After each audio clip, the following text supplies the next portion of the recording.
northeast wing of Skye, and there's a ridge on Trotternish, quite a high mountain ridge, and Mark lives on the west side, I live on the east side, and this day in Portree, in a pub in Portree, this idea came to us.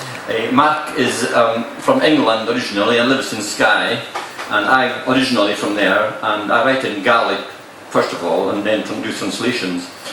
Mark writes in English, so we thought it would be an idea to find out what it's like for somebody who has come into Skye to live through the medium of poetry. So we started writing poetry in 2006, and we didn't continue every week or anything like that, but maybe a month or two would pass and a poem would come from Mark, and a couple of months I would write one back, and that's the way it went.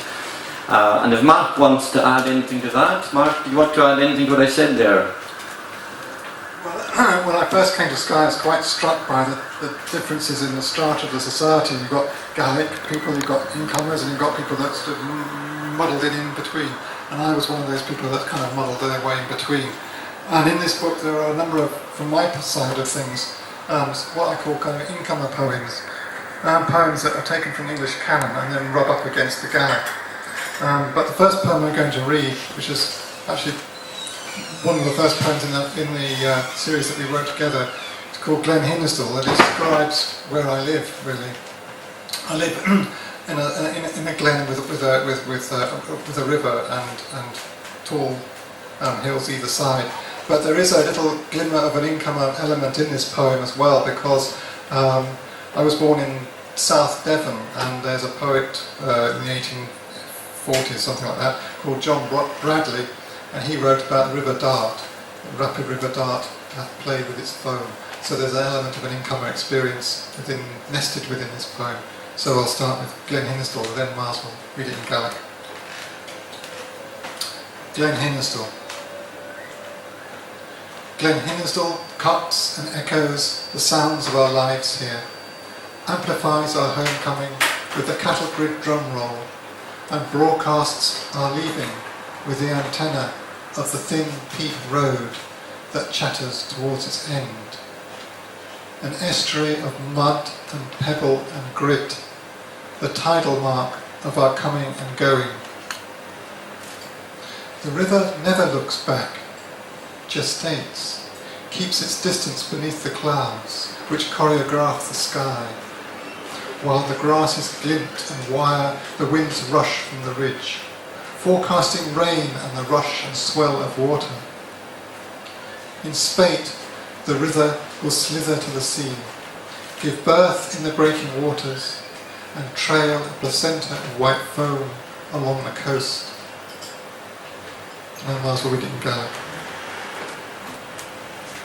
Well, when I got Mark's poem, I almost give up there and then, because it's quite difficult to translate stuff. The first line, for example, Glen Hinnesdale cups and echoes, or the sound of our lives here. Well, there's no verb in Gaelic for cups, so I had to translate it into Gaelic idiom. Neither is there a verb for echoes, as it so happens. It's done with the noun instead. Machtalla means the son of the rock in Gaelic, Machtalla, and that's I had to use that word instead, so quite difficult. Anyway, this is the attempt at translating Mark's poem. Glan Hinnesdal, Cuachan Glan Hinnesdal, Michtalla fuorman ar behe seo, a glwy i'r tiach gwpala, le torragan I clear a chri, agus eagaran rad fata pneumonia, a crwlw ar dolomach, sy capatich nôr hiciw gwellawn. Inner je fouls, je bolleks, je grinnel, cohar a traia, ar tiach sy'r ffodd. Rhaid hawl y nain ar y chwlwg, byd torroch. Pys yr ffodd gwyn fan y sgohan, a gennych jolof gawns ys yn dar, as a ha fiar le gach ys gw, a gw na jawn van rung, ar o arish ysgwyr ys fors ys acht an trwyr. Na lia, sjawn I chi a nain cymwyr, a bre an y bryswn yn ysgwychyn, a trio a placenta je hope gal shears is another. And now Mark is going to read in English, an English translation of the poem I wrote back to him. which is called Anturas, the journey. Anturas. The journey. Good to hear your gravid there, and that the waters are breaking in the Glen River. We often hear them breaking here on the shore, at the foot of the croft, where the crops used to be so plentiful, hay and corn in grandfather's time, and where the bay horse pulled the coils and stacks to the stackyard, the very spot where our house is today, and from the house, from the old stackyard, we hear the waves breaking at the foot of the croft, as they always did, beneath the secret jagged stars. And on the horizon to the northeast, the Rouvray lighthouse blinks its warning to the sea roads with the occasional vessel passing. The Rouvray lighthouse is opposite my house. I can see it from the window in Wester Ross. It's flashing away. Mentioned there, the Rouvray. If tourists, nach makwer si ver tourists hafel sin, agus fel na huskech yn aprisio yn ain ag linia, clwni sin ia trich aprisio ar y chlatach y sio, ag bawn na craftia.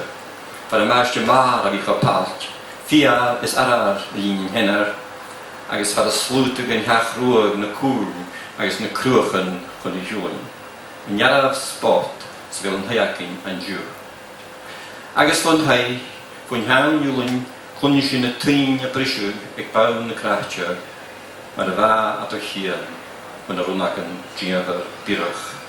Agus ffara chwn yn ierhwa dy solus rwyr a pribag a rafw gan roj yn o chwyn yn chora a hyd siachat.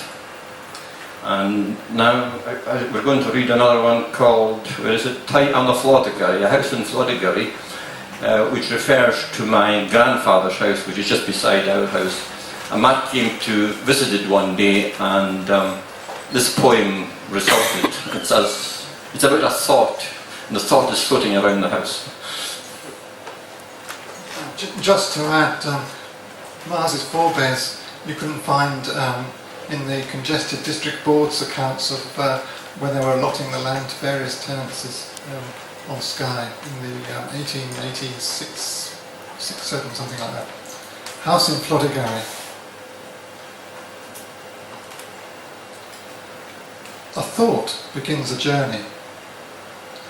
It brushes through rooms. It moves between familiar chairs and tables. Eyes the history of a group of photographs taken in the 1920s.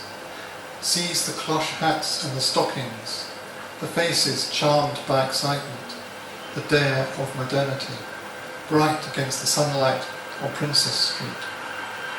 It watches the watch chain swing from the waistcoat of an uncle who used to live nearby, and it slowly refocuses to the glaze and gauze of the here and now. It floats over the rug by the fireplace. It hovers like a flame where the kitchen range used to be, and it flies to find a curved space to cradle in. Near the thick wall of a window, as the front door opens, shadows silhouette in the hall, seep all the way to the bedroom door as if to wake a pair of dreamers. A breeze follows, freshening the rooms with whispers. With nowhere else to go, thought stirs and treads the air, circles, embraces the smell of grass and bracken, and vanishes from the mind of this place.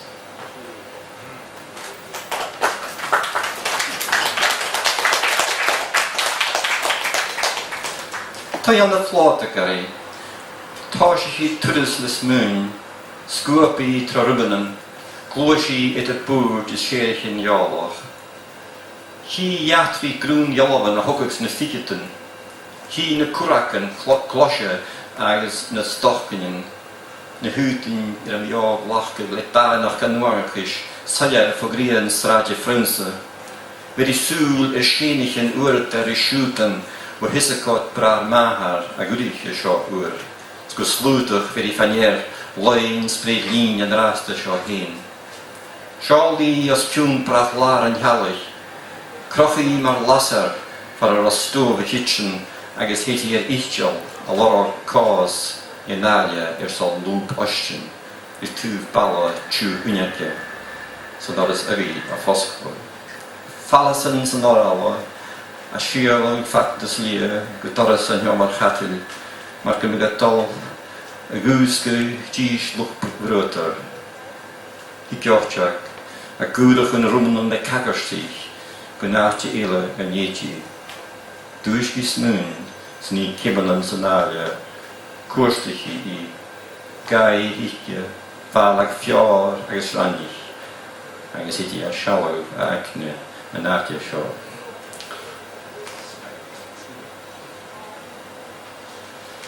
Right, I wrote a poem following on from Mark's poem, which also talks about this thought continuing, and I think it's pretty self-explanatory, so I'll let Mark read in English first.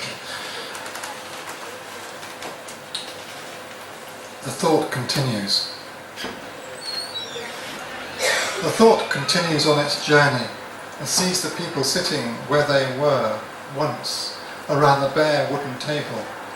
Mary and Roddy and Peter and Gran and Grandfather and Flora with the cod and dry tasty potatoes they planted themselves and lifted, eating them with the milk they milked that morning. The place has changed, the house has been renovated, but the thought continues, seeing the shadows of memory, the stove, which isn't there, rising before it, the scullery with the enamel basins, filled with milk, waiting for the cream to rise to the surface, and the dresser, where the jam jars and butter and sugar were kept, and the bench by the window, the dog under it, its nose peeping out, an eye for the table, ready for the titbits. The thought remembers when it belonged to the boy. It runs off, out past the entrance hall where the coats would hang, and out the front door to the side of the house, to the gravel of the pathway, where the shed stood, with its gear, fishing equipment and the rest.